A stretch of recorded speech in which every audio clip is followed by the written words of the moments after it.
মারণাস্ত্র থাকতে না হলে আজকাল তো একটা পেন্সিলও কিন্তু মারণাস্ত্র হয়ে যায়, বুঝতে পারছেন? একটা পেন্সিলও মারণাস্ত্র বলতে বড় ধরনের হাতিয়ারগুলি থাকবে না। বাট আপনারা জানেন এপি ব্যাটালিয়নের রুল এবং অন্যান্য নর্মাল পুলিশের রুল কিন্তু এক না, একটা এক রুলে কিন্তু তৈরি হয়েছে। এখন এদের রুল হচ্ছে ডিউরিং ইভেন যদি আমাদের কোনো সময় যুদ্ধ করতে হয়, এরা কিন্তু সেনাবাহিনীর সাথে যুদ্ধ করবে, এরা কিন্তু সেনাবাহিনীর সাথে সবাই যুদ্ধ করবে, বাট একে কিন্তু একবার ফ্রন্টে যুদ্ধ করতে হবে। এই জন্য তাদের অর্গানাইজেশন এবং তাদের হাতিয়ার অন্যান্য বাহিনীর থেকে একটু ডিফারেন্ট। এখানেও পুলিশের ক্ষেত্রেও কিন্তু বিভিন্ন বাহিনীর হাতিয়ারটা ডিফারেন্ট।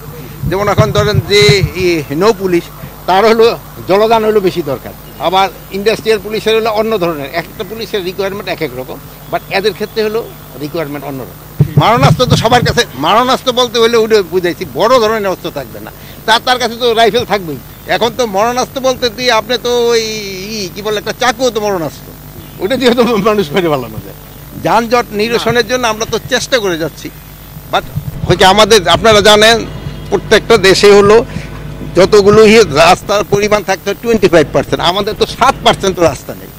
এই জন্য তো এই গাড়ি ঘোড়া কিন্তু দিন দিন বাড়তেছে, এই জন্য এই সমস্যা থাকতেছে। বাট এটা আমরা সর্বাত্মক চেষ্টা করতেছি, আমাদের পুলিশ বাহিনী তো সর্বাত্মক চেষ্টা করে, তারপরে যতটা উন্নতি করা যায়।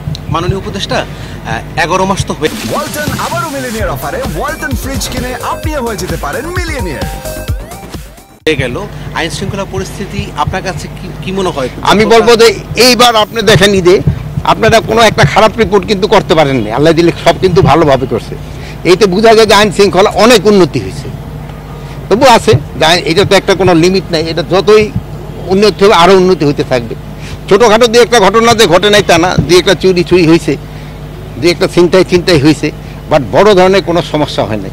এখন আমরা দোয়া করি, আপনারা দোয়া করবেন যেন বড় ধরনের কোনো সমস্যা না হয়। না, আসামি ধরার ক্ষেত্রে ফার্স্ট ওইরকম ফার্স্ট সেকেন্ড বলতে কিছু নাই, যে জায়গায় যেই ধরনের ঘটনা ঘটে ওই জায়গায়, যেহেতু ওখানে তো আর উত্তরা থানা যারা আছে তারা তো আর পার্মানেন্ট না, তারাও তো চেঞ্জ হয়েছে। উত্তরা ধরেন যে ডিসিও তো চেঞ্জ করে দিলে না, এবার চলে গেল না, ওই যশোরে চলে গেল না, এই তো চেঞ্জ হইতেছে। মানে যেই জায়গায় যেই ধরনের ক্রাইম হয় এরা সব জায়গায় তারা কিন্তু ভালোভাবে কাজ করে যাচ্ছে, সবাই সব জায়গায় ভালোভাবে কাজ করতেছে।